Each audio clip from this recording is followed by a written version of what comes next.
today I just want to share a short testimony based on comparing my lifestyle when I was living back in Australia and when I'm living in Korea now. So we know that people in Korea, they live very busy lives, always busy all the time, and they have no spare time to waste. If they have spare time, they need to do something productive, something important.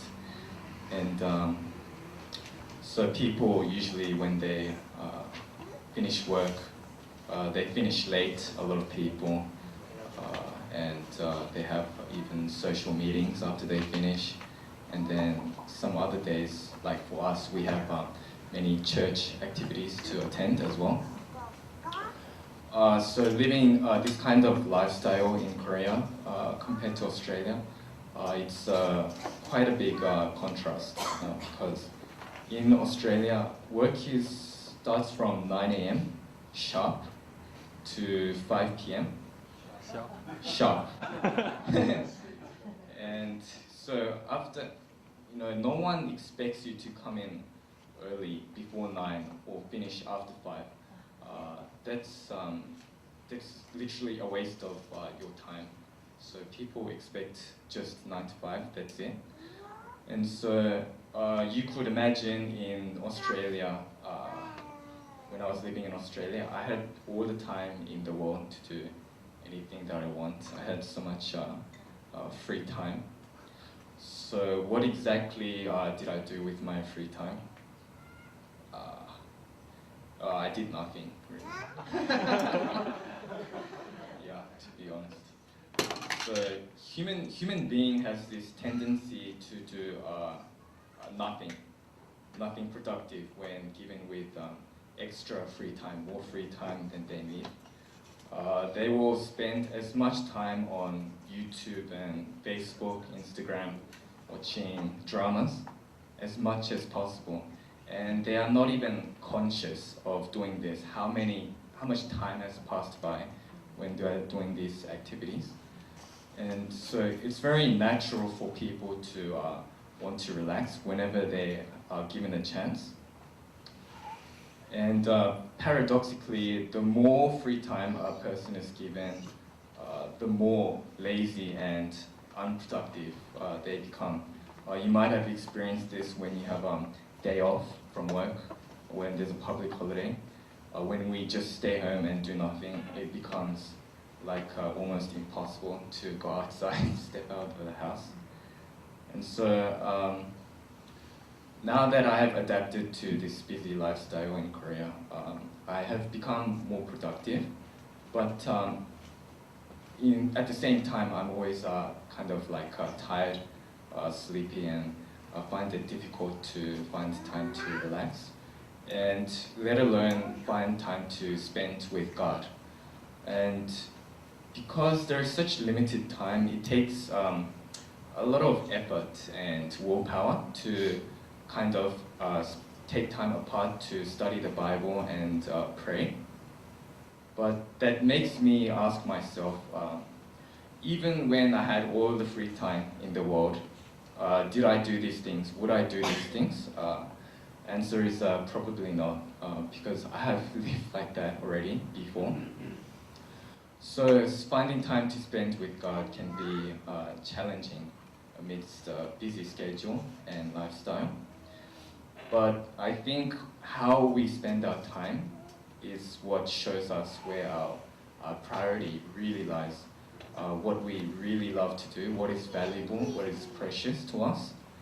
So it is quite natural for human beings to spend most of the time on what they consider is most important in their life.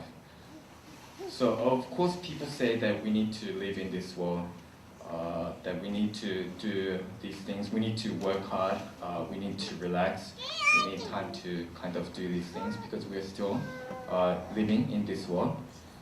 So, of course, we need to live our life, but at the same time, we need to remember what the things we do on this earth, is it either for us, for our benefit, or is it for God, to bring glory to God?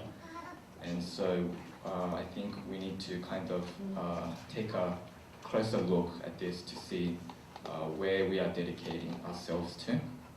So I just want to quickly share one story from the Bible that whenever I read it, it always keeps me back on my toes. Whenever I'm too busy or whenever I want to make excuses instead of spending time with God. So this story is quite commonly known. It's the story of Martha and Mary. So I think most of us would know about it. But for those that don't know about it, it's about two sisters who are in the house, and Jesus is at their house. So one of them is making preparations, preparing for probably dinner or something, and then the other sister is sitting at Jesus' feet, listening to his teachings. So I just quickly read out the passage. As Jesus and his disciples were on their way, he came to a village where a woman named Martha opened her home to him. She had a sister called Mary who sat at the Lord's feet listening to what he said, but Martha was distracted by all the preparations that had to be made. She came to him and asked, "Lord, don't you care that my sister has left me to do all the work by myself? Tell her to help me."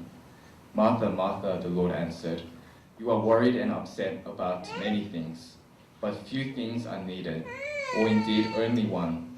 Mary has chosen what is better, and it will not be taken away from her." So when I looked at this story, kind of from a worldly point of view, of course, someone has to make the preparations.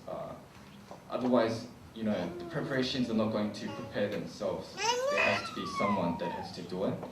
But there's always going to be something to do in this world. It's just never-ending. Kind of, there's just unlimited number of things to do, and time is so limited. So when I look at this verse, kind of, I think back to where are my priorities? Who am I really willing to serve? Who am I wanting to make happy? So I was really inspired by this story, and I want to be the same, that when I sit by Jesus' feet and listen to his words, then it will not be taken away from me as well.